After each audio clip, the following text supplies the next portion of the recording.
성경 말씀 보시겠습니다. 오늘 은혜 받을 말씀은 여전히 호세아서입니다. 호세아서 3장 1절부터 5절까지밖에 없기 때문에 그래서 1절부터 5절까지 말씀을 함께 읽도록 하시겠습니다. 호세아서 3장 1절부터 5절까지입니다. 구약성경 호세아서 3장 구약성경 1259페이지에 있습니다. 호세아 3장 1절부터 5절까지입니다. 다 찾으신 줄 알고 우리 함께 말씀을 읽도록 하시겠습니다. 다 같이 읽겠습니다. 시작. 여호와께서 내게 이르시되 이스라엘 자손이 다른 신을 섬기고 건포도 과자를 즐길지라도 여호와가 그들을 사랑하나니 너는 또 가서 타인의 사랑을 받아 음녀가 된 그 여자를 사랑하라 하시기로 내가 은 15개와 보리 한 호멜 반으로 나를 위하여 그를 사고 그에게 이르기를 너는 많은 날 동안 나와 함께 지내고 음행하지 말며 다른 남자를 따르지 말라. 나도 내게 그리하리라 하였노라. 이스라엘 자손들이 많은 날 동안 왕도 없고 지도자도 없고 제사도 없고 주상도 없고 애벽도 없고 드라빔도 없이 지내다가 그 후에 이스라엘 자손이 돌아와서 그들의 하나님 여호와와 그들의 왕 다윗을 찾고 마지막 날에는 여호와를 경외함으로 여호와와 그의 은총으로 나아가리라. 아멘. 우리 다 같이 앞뒤 좌우에 있는 분과 인사 나누실까요? 오늘 참 잘 오셨습니다. 은혜 받으세요. 주님 만나는 날 되세요. 하나님의 사랑은 무궁무진합니다. 그 크신 사랑을 체험합시다. 설교 제목 한번 따라해 보실까요? 사랑의 하나님을 만나자. 오늘 이 제목으로 말씀을 드리려고 합니다. 아마 여러분들이 3장 말씀을 읽으면서 조금은 느꼈을 거라고 생각되는데 하나님의 사랑이 얼마나 크고 놀라운지 여기 이 3장에 잘 나타나 있거든요. 제가 이 말씀을 준비하면서 참 이런 사랑을 내가 받고 사는구나 라고 생각되니까 그냥 일주일 내내 이 말씀을 생각하면서 눈물이 나고 마음이 너무나도 정말로 기쁘고 그래서 감사가 넘쳤습니다.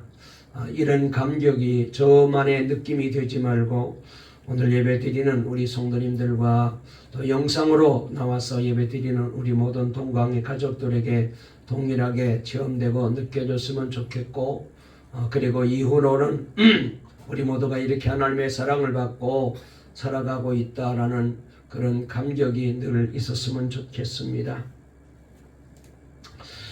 중국 선교의 선구자라고 일컬어지는 유명한 선교사 허드슨 테일러는 25 젊은 나이에 중국 땅을 밟아 평생 동안 중국 영혼들을 구원하고 선교하는 일에 헌신했던 귀한 인물입니다. 그렇게 열심히 헌신하고 선교를 위해서 애쓰는 모습을 보고 사람들이 이분에게 물었습니다.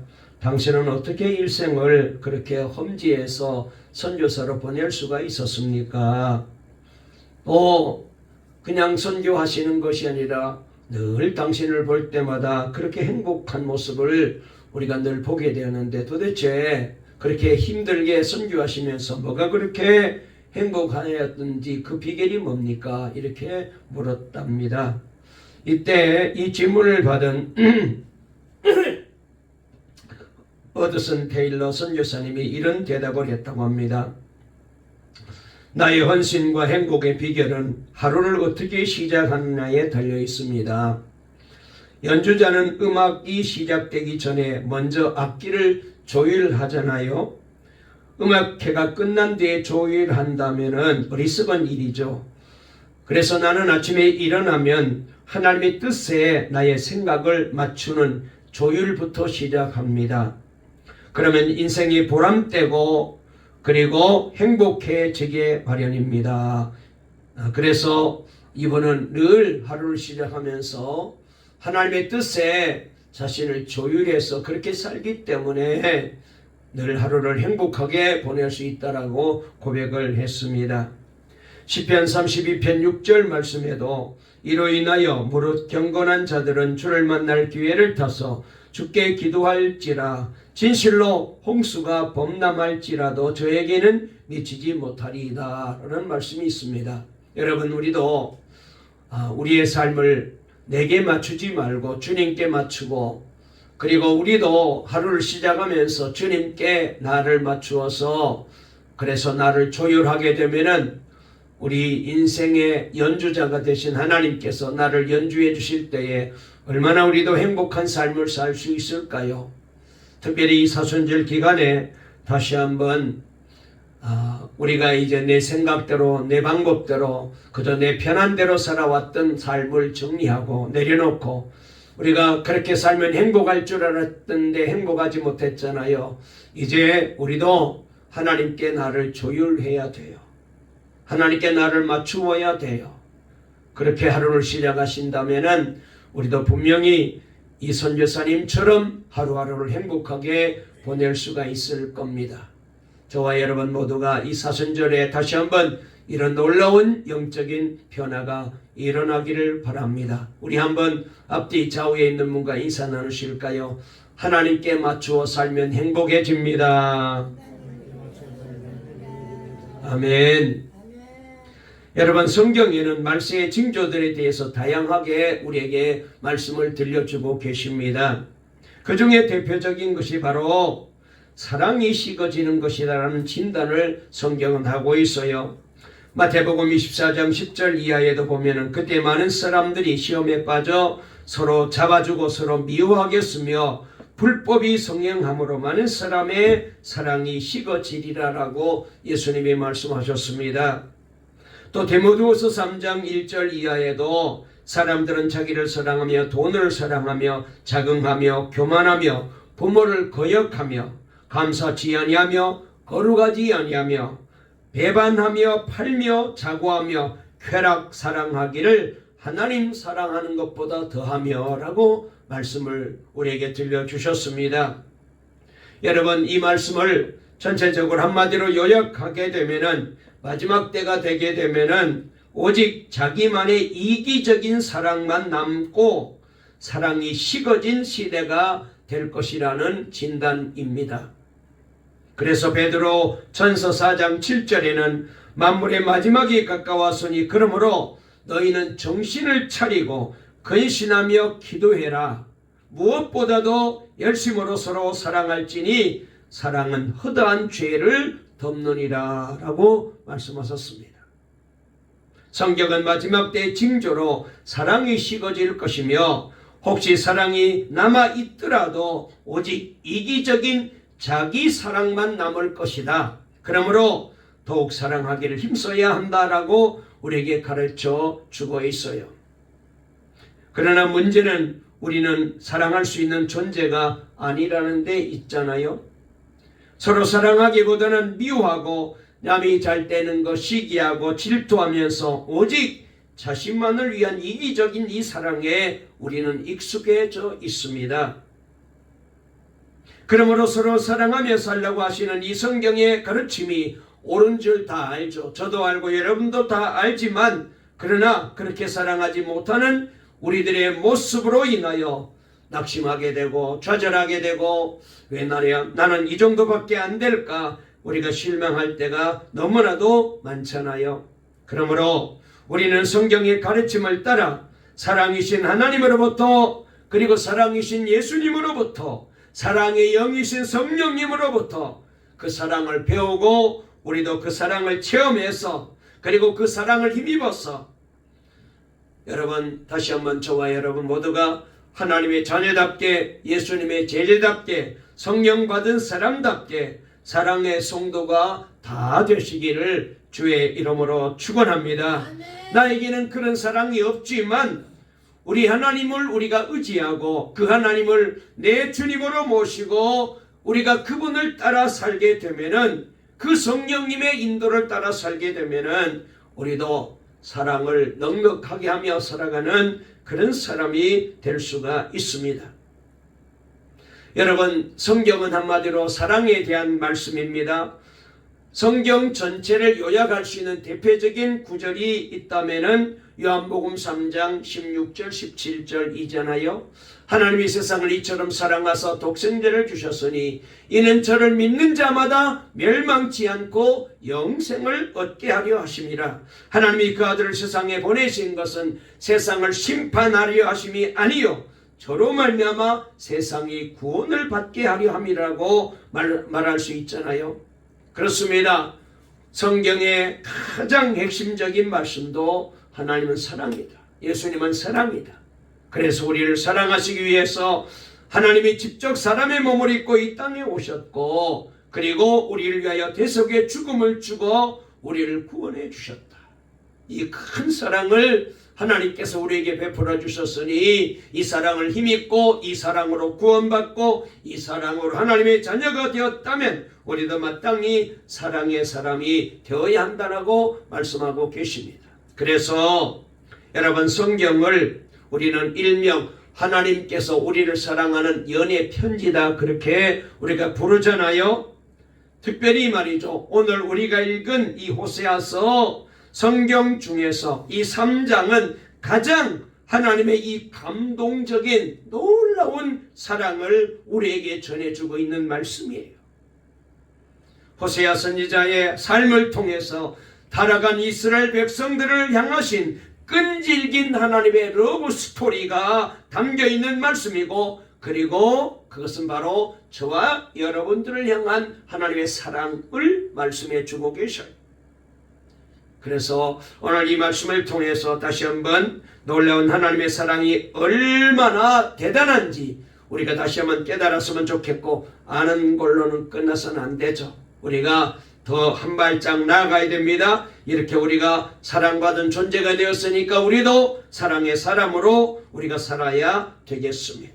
첫 번째로, 자 그러면은 하나님의 사랑은 어떤 사랑일까요? 이 호세아서를 통하여 우리에게 보여주는 이 하나님의 사랑은 어떤 사랑일까요? 한마디로 말해서 첫 번째로 하나님은 조건 없는 사랑을 우리에게 주셔요. 이걸 가리켜서 우리는 역설적인 사랑이다 이렇게 말하는데요. 자, 한번 1절 말씀 본문으로 들어가서 한번 읽어보실까요? 다 같이 읽겠습니다. 시작. 여호와께서 내게 이르시되 이스라엘 자손이 다른 신을 섬기고 검포도 과자를 즐길지라도 여호와가 그들을 사랑하나니 너는 또 가서 타인의 사랑을 받아 음녀가 된 그 여자를 사랑하라 하시기로 그랬습니다. 참 눈물겨운 말씀이에요. 그냥 읽어버리게 되면은 조금 이해가 덜 되는데 차근히 오늘 제가 말씀을 드리는 이 설교를 들으면서 한번 보시게 되면은 얼마나 대단한 사랑인지 잘 표현되어 있습니다. 자, 호세아 선지자는 이스라엘 왕 중에서 여로보암 왕이 나라를 다스릴 때 활동했던 선지자였습니다. 그는 북이스라엘의 왕으로 가장 오랜 기간인 41년 동안 나라를 통치했는데요. 그런데 이 사람은 북이스라엘에서 다윗과 같은 지도력과 통치력을 발휘해서 남쪽의 유다 왕국을 제외하고 다윗과 솔로몬 시대의 모든 영토를 회복하는 큰 업적을 남긴 위대한 왕이었습니다. 경제는 안정이 되고 군사력도 아주 강했습니다. 그러나 그는 이런 외부적인 성공에도 불구하고 영적으로는 가장 암울한 시대를 살게 되었어요. 열왕기하 14장 24절에 이 여로보암을 두고 하나님이 뭐라고 말씀하셨냐면은 여호와 보시기에 악을 행하여 이스라엘로 범죄케 한 느밧의 아들 여로보암의 모든 죄에서 떠나지 아니하였더라라고 평가하고 있습니다. 그러니까 유다 나라에도 여로보암이 있었어요. 이 여로보암 왕도 아주 악하고 못된 왕이어서 그래서 온갖 죄를 범하고 하나님의 말씀에 어긋나게 살았는데, 그런데 그 후에 이 북왕국 이스라엘 나라, 지금 성경에 나오는 이 여로보암은 여로보암 2세라고 부르는데 남왕국 유다 나라의 여로보암 왕처럼 악을 행했다는 거예요. 그래서 이스라엘 백성들로 하여금 하나님 앞에 죄를 범하여, 그래서 남왕국 유다 여로보암 왕이 지었던 모든 죄에서 하나도 떠나지 않고 그대로 답습해서 그렇게 악을 행하고 그보다 더 못되게 악한 짓을 했다는 거예요. 정체적인 안정 좋았습니다. 물질적인 풍요 좋았습니다. 그리고 사회적인 번영 다 이루었지만, 그러나 금송아지와 바알을 숭배하는 등의 엄청난 영적인 타락에 빠져 있었습니다. 이렇게 타락한 시기 하나님은 이스라엘 향한 사랑의 증거로 호세아 선지자의 삶을 사용하시게 된 거예요. 하나님은 하나님을 떠나 영적인 음란에 빠져있던 이스라엘 이 백성들의 상황을 이 음탕한 여인 고멜과 비교하고 있죠. 도저히 용서받을 수 없는 큰 죄악을 저지르고 있던 고멜과 이스라엘의 상황이 너무나도 똑같아요. 그럼에도 불구하고 하나님께서는 이스라엘 백성들을 변함없이 사랑하셨습니다. 그리고 당신의 그 사랑을 증명하기 위해 호세아 선지자를 불러서 음탕한 여인 고멜과 결혼하게 만들었잖아요. 음란한 여인 고멜은 타락한 이스라엘의 상징입니다. 하나님을 떠나 우상숭배에 빠져 영적으로 타락한 이스라엘 백성들을 가리키고 있어요, 이 고멜이. 그러므로 고멜과 결혼하라는 것은 곧 하나님께서 고멜과 같은 이스라엘 백성을 절대로 버리지 않고 하나님이 내 백성으로 여전히 품고 사랑하시겠다는 의지의 강력한 표현이에요. 호세아는 하나님의 명령이 주는 의미를 잘 알고 있었습니다. 그래서 음탕한 여인 고멜과 결혼했습니다. 그리고 딸 하나와 아들 하나를 낳았어요. 이쯤 되면은 과거의 실수와 죄악을 다 잊고, 옛날에는 그렇게 더러운 인생을 살았더라도 이제는 잊어버리고, 이제 자식들을 위해서라도 가정을 지키며 아이를 잘 키우면서 바르게 살아야 되는 것이 고멜이 할 수 있는 최선의 삶이었어요. 그런데 오늘 여기 1절 말씀을 보게 되면 이 고멜이 여전히 남편을 버리고 가정을 떠나서 타인을 연애하며 음녀가 되었다고 말씀하십니다. 그리고 고멜은 호세아 선지자와 결혼하여 두 아이를 낳은 후에 또다시 집을 나가서, 그래서 과거의 잘못된 삶을 반복하고 있었어요. 남편과 두 아이를 버리고 집을 나간 것도 큰 죄악인데 이제는 다른 남자들과 눈이 맞아서 몸을 더럽히고 있습니다. 율법에 이른 여인은 돌로 쳐서 죽이도록 명령했을 만큼 큰 죄악이잖아요. 그런데 하나님은 호세아 선지자를 불러서 또다시 그 여인을 사랑해라. 음란한 여인 고멜을 돌로 쳐서 심판하는 것이 아니라 다시 데려다가 너의 아내로 삼고 사랑해 주어라는 거예요. 이것이 바로 하나님의 사랑입니다. 여기서 고멜은 타락한 이스라엘입니다. 아니, 하나님을 떠나 죄악에 빠져 살던 바로 저와 여러분들, 우리들을 하나님은 버리지 아니하시고 사랑하고 계셔요. 우리는 하나님을 버리고 세상의 명예와 물질과 쾌락을 따라가며 권세를 따라가며, 그래서 이렇게 하나님과 원수되었던 삶을 살았는데, 하나님은 이런 죄 많은 저와 여러분들을 심판 대신에 사랑으로 품어주시기를 원하십니다.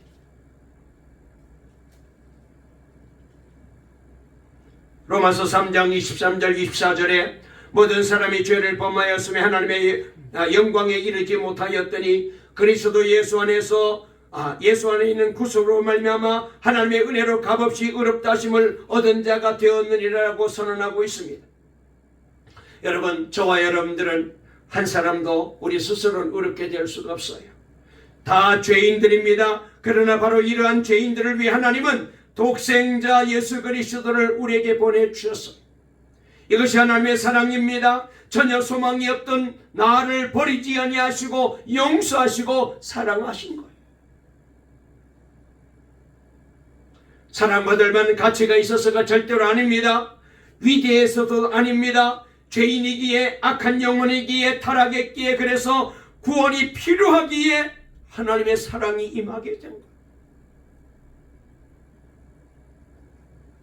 바로 이 사랑 때문에 저와 여러분들이 죄사함 받게 되고 구원을 얻게 되고 이렇게 하나님의 자녀가 된 거예요.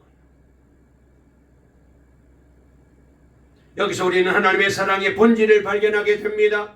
하나님의 사랑은 도저히 사랑할 수 없는 사람을 사랑하는 사랑입니다. 하나님의 사랑은 도저히 용납할 수 없는 사람을 용납하는 사랑입니다. 그리고 하나님의 사랑은 도저히 이해할 수 없는 사람을 이해하는 사랑이에요. 하나님의 사랑은 이렇게 역설적입니다. 우리들은 사랑할 수 있는 사람만 사랑하잖아요. 우리는 나와 관계없는 사람들, 즉 이해 관계가 서로 맞지 않는 사람들과는 용서를 못하고 서로 이해하려 하지 않습니다. 그래서 우리는 참으로 사랑을 할 수 없어요. 사랑 때문에 상처받고 절망합니다. 그러나 하나님은 온통 죄악으로 남만 세상을 이해하시고 용서하기를 작정하시고 구원하기 위해서 독생자를 보내는 아주 적극적인 사랑을 계속하고 계셔요. 여러분, 이 말씀을 드리면서 제가 이렇게 질문할게요. 혹시 우리들 중에 나는 사랑받을 만한 가치가 없는 사람이야, 나는 도저히 용서받을 수 없는 사람이야, 나는 구제 불가능이야, 그렇게 생각하는 분이 계신가요? 여러분, 기억하십시오. 세상 사람들은 이해해주지 못하고 심지어 가족도 나를 이해하지 못하고 포기했을지라도 하나님은 저와 여러분들을 절대로 버리지 아니하십니다. 하나님은 믿어주십니다. 하나님은 기대하십니다. 그러므로 하나님의 이 역설적인 사랑, 조건 없는 이 놀라운 사랑을 의지하며 우리가 나아갈 때에 일어나게 되고 회복되고 힘을 얻게 될 줄로 믿습니다. 저는 이 땅에 태어난 이유와 목적에 대해서 때로는 젊었을 때 혼란을 겪을 때가 있었습니다. 그때 하나님이 보잘것없는 나를 사랑하신다는 이 사실 때문에 저의 인생은 완전히 새로워졌어요. 나는 오늘 여러분들께도 이 놀라운 하나님의 사랑을 만나는 축복이 있기를 간절히 소원합니다.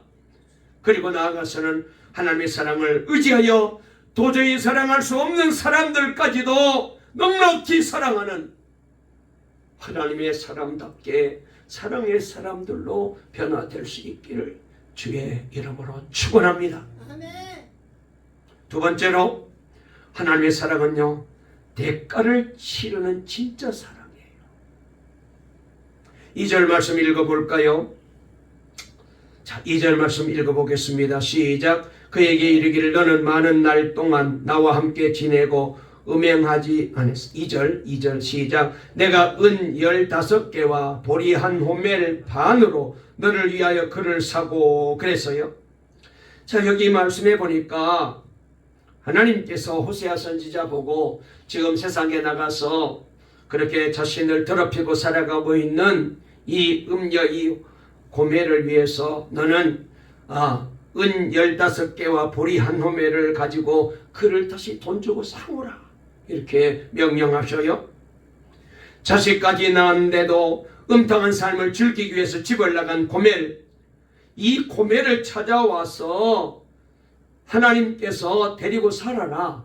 그런데 그냥 데리고 오는 게 아니라 대가를 치루어야 된다는 거예요. 고멜을 데려오는데 그냥 데려온 것이 아닙니다. 저를 사서 그랬습니다. 다시 말하면 대가를 치르라고 데려오라는 거예요. 여러분, 세상에 이런 남편이 있을까요? 그렇게 정말 부정한 삶을 살고 가정을 버리고 저렇게 사랑을 베풀어 주었는데도 불구하고 또다시 집을 뛰쳐나갔는데 그런 여자를 돈 주고 사올 남자가 있을까요? 여러분, 고멜은 호세아와 이미 결혼했기 때문에 호세아의 부인이잖아요. 자기 부인을 데리고 오는데 무슨 대가가 필요합니까? 그냥 데려오는 것도 속이 상할 일인데 돈까지 지불하고 데려오라는 것이 말이 됩니까? 아마도 저 같았으면 어쩌면 포기하고 말았을 거예요. 얼마나 치사하고 자존심 상하는 일입니까? 그러나 하나님께서는 그것까지도 참으신 거예요. 왜 그랬습니까? 노예가 되어 있었기 때문에 그래요. 고멜은 쾌락의 노예가 되어 있습니다. 세상의 노예가 되어 있습니다. 멸망의 노예가 되어 있는 거예요. 자유한 것 같지만 그녀는 스스로 그 자리에서 뛰쳐나올 힘이 없어요. 쾌락과 죄악에 발목이 잡힌 노예인 거예요. 이렇게 노예 상태에 놓여 있는 자를 풀어 데려오기 위해서는 값을 지불하지 않을 수가 없었던 거예요. 여러분, 하나님의 사랑은 의미만을 추구하지 않아요. 하나님의 사랑은 입에 발린 말로 끝나지 않습니다. 하나님의 사랑은 아무런 가치 없는 사랑이 아니에요. 반드시 대가를 지불된 진짜 사랑이에요. 하나님은 우리를 그렇게 사랑하셔서 대가를 지불하신 거예요. 그래서 로마서 5장 8절에 이런 말씀이 있습니다. 우리가 아직 죄인 되었을 때에 그리스도께서 우리를 위하여 죽으심으로 대가를 지불하심으로, 그래서 하나님께서 얼마나 우리를 사랑하시는지 그 자기의 사랑을 우리에게 그대로 보여주셨다는 거예요. 그렇습니다. 하나님의 사랑은 엄청난 대가도 마다하지 않는 진짜 사랑입니다. 우리가 구원을 받아 하나님의 자녀로 인정받는 것이 우리에게는 엄청난 은혜이지만 하나님께는 엄청난 고난이었잖아요. 왜냐하면 독생자를 십자가에 못 박아 죽어야 하기 때문에, 이 희생을 치러야 우리를 구원할 수 있기 때문에.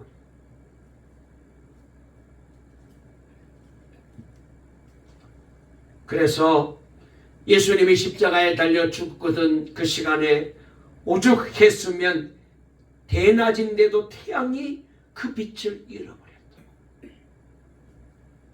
얼마나 여러분, 이 십자가의 고난이, 이 십자가의 죽음이 얼마나 심각했으면 태양도 빛을 잃었겠냐고.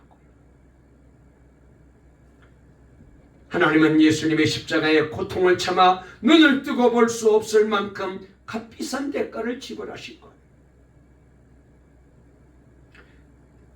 여러분, 값이 지불되지 않는 사랑은 우리가 흔히 말하기를 가짜 사랑이라고 말해요. 사랑에는 반드시 희생이 따라야 되잖아요. 희생이 없는 사랑은 진짜가 아닙니다. 희생 않고 대가를 치르지 않고 사랑한다고 하는 것은 진짜 사랑하지 않는 것입니다. 많은 사람들이 대가를 지불하지 않고 사랑하려고 합니다. 아무런 책임도 지지 않으려고 합니다. 부부간의 사랑도 서로 희생하고 대가를 치르려고 하지 않아요. 이것이 요즘의 세태입니다.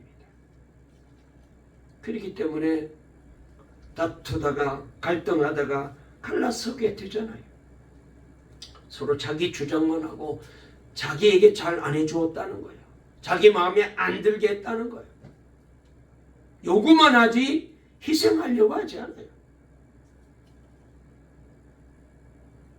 많은 사람들이 사랑을 구하지만 그 사랑을 얻지 못하는 것은 대가를 치르려는 의지가 부족하기 때문이에요.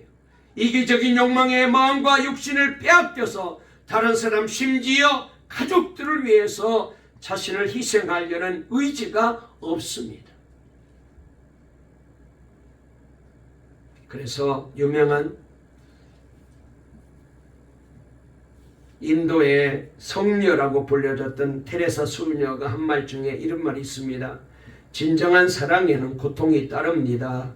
예수님은 당신의 사랑을 보여주기 위해 십자가에 돌아가셨습니다. 어머니는 아기를 낳는 고통을 겪어야 됩니다.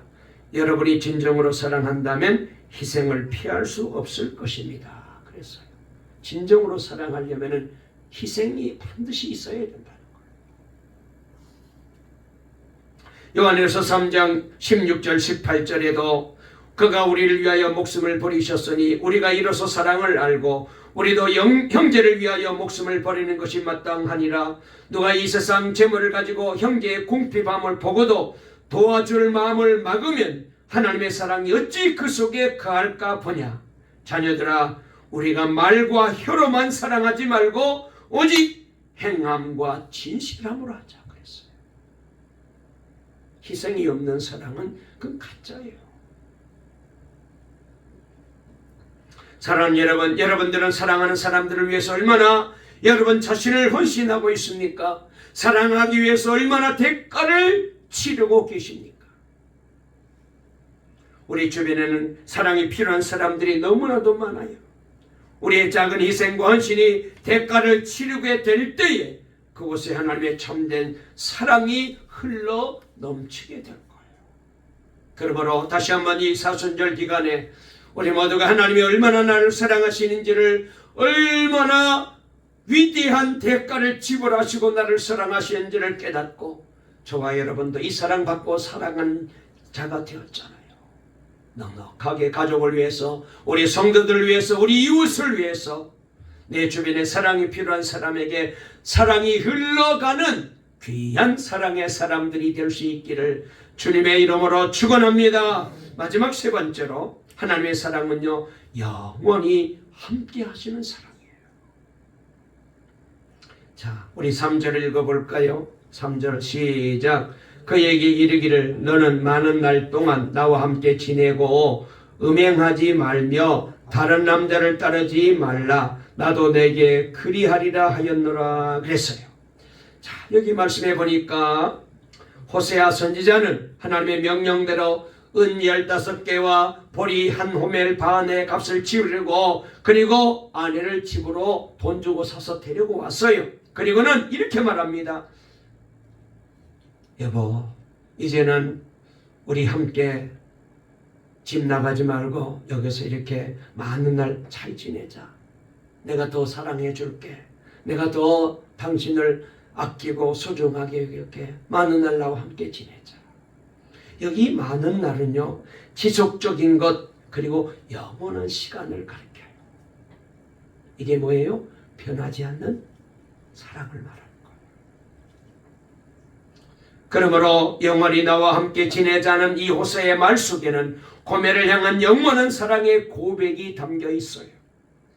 이것이 이스라엘 향한 하나님의 마음이고, 그리고 이것이 바로 저와 여러분들을 향한 하나님의 마음이에요. 진정한 사랑은 영원히 함께 있는 거잖아요.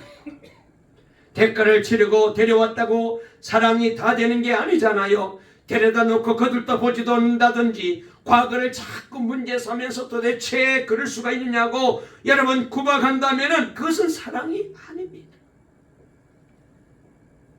진정한 사랑은 함께 있어 주는 거예요. 함께 같은 마음으로 살아가는 것입니다. 사랑이라는 것은 함께 있는 것입니다. 혹시 육신적으로는 멀리 떨어져 있다 할지라도 마음은 언제나 늘 함께하는 것이 진짜 사랑 아니겠어요? 하나님께서는 우리들과 많은 날을 함께 보내고 싶어 하셔요. 우리를 향하신 하나님의 사랑은 대가를 치르고 데려오는 것으로 끝나지 않으셨습니다. 죄와 사망의 구렁텅이에서 구원하신 주님은 우리와 함께 영원히 함께 하심으로 당신의 사랑을 끝까지 베풀어 주시기를 원하신 거예요. 그래서 요한복음 13장 1절에 보니까 유월절 전에 예수님께서 자기가 세상을 떠나 아버지께로 돌아가실 때가 이른 줄 아시고 세상에 있는 자기 사람들을 사랑하시되 끝까지 사랑하시느니라.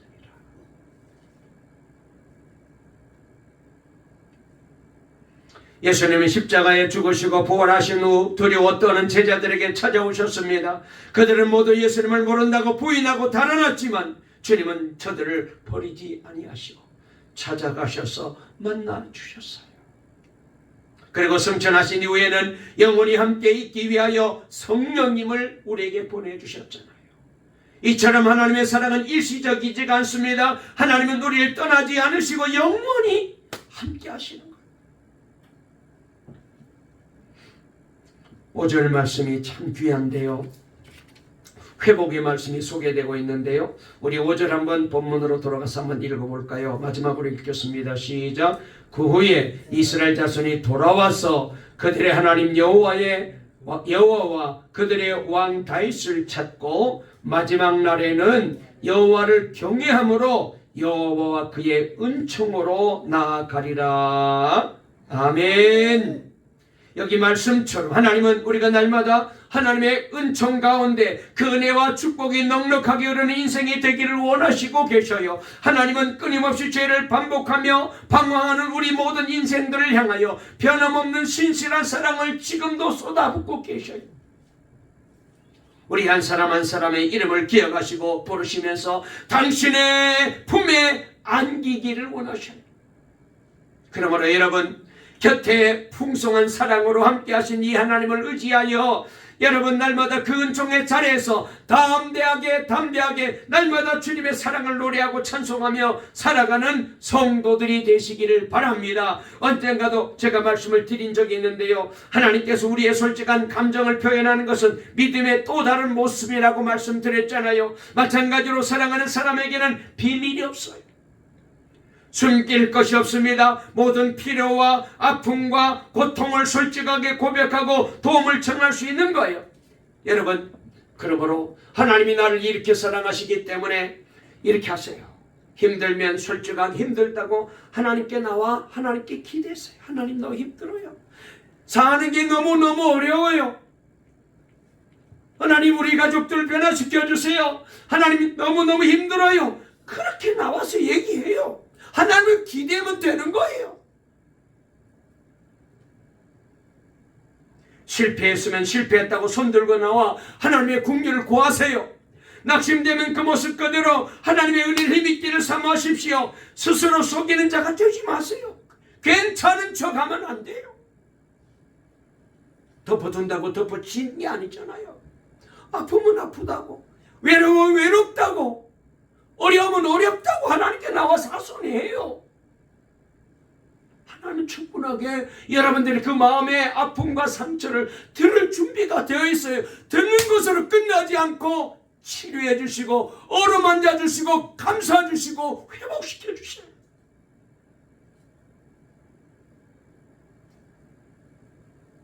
우리가 긍휼하심과 때를 따라 돕는 은혜를 얻기 위해서 은혜의 보좌 앞에, 성전 앞에 담대히 나아가야 됩니다. 어떤 상황에 처해 있을지라도 주여 나는 힘듭니다. 저는 외롭습니다. 나를 긍휼히 여겨주셔야 하라고 주님 앞에 나오면 돼요. 이것이 하나님의 은총으로 나아가는 놀라운 길이고, 그리할 때에 풍성한 주님의 사랑을 맛보고 경험할 수 있어요. 말씀을 마치겠습니다. 사랑하는 여러분, 하나님은 저와 여러분 모두를 사랑하십니다. 도저히 어찌할 수 없는 죄인을 용납하시고 그 받아주신 사랑, 당신이 하나밖에 없는 독생자를 대속물로 바쳐주신 그 놀라운 사랑, 그리고 영원히 변함없는 이 긍휼과 사랑으로, 은총으로 함께 하시는 우리 주님이십니다. 그 하나님의 사랑 안에 풍성히 거하시기 바랍니다. 그리고 그 풍성한 사랑을 의지하여 이 세상으로 따뜻한 사랑이 흘러넘치는 그런 귀한 아름다운 여러분의 가정을 만드시고 우리 동강 공동체를 만들어 나아갈 수 있게 되기를 바랍니다. 이 사순절 기간 중에 더 깊이 하나님의 사랑을 체험하시고 이제 우리도 하나님을 뜨겁게 사랑하시고 내 주변에 있는 모든 사람들을 사랑으로 섬기며 사랑의 향기가 넘쳐나는 여러분의 가정, 인생, 우리 동강교회가 꼭 되어지기를 간절히 주의 이름으로 축원합니다. 축원합니다. 살아계신 하나님 감사합니다. 사랑의 하나님을 오늘 이 예배를 통하여 만나게 도와주시니 감사합니다. 하나님의 사랑은 조건 없는 사랑입니다. 하나님의 사랑은 또한 대가를 지불하는 사랑이십니다. 그리고 하나님의 사랑은 영원히 함께하는 사랑입니다. 이 사랑 받고 살아가는 우리들이 되었습니다.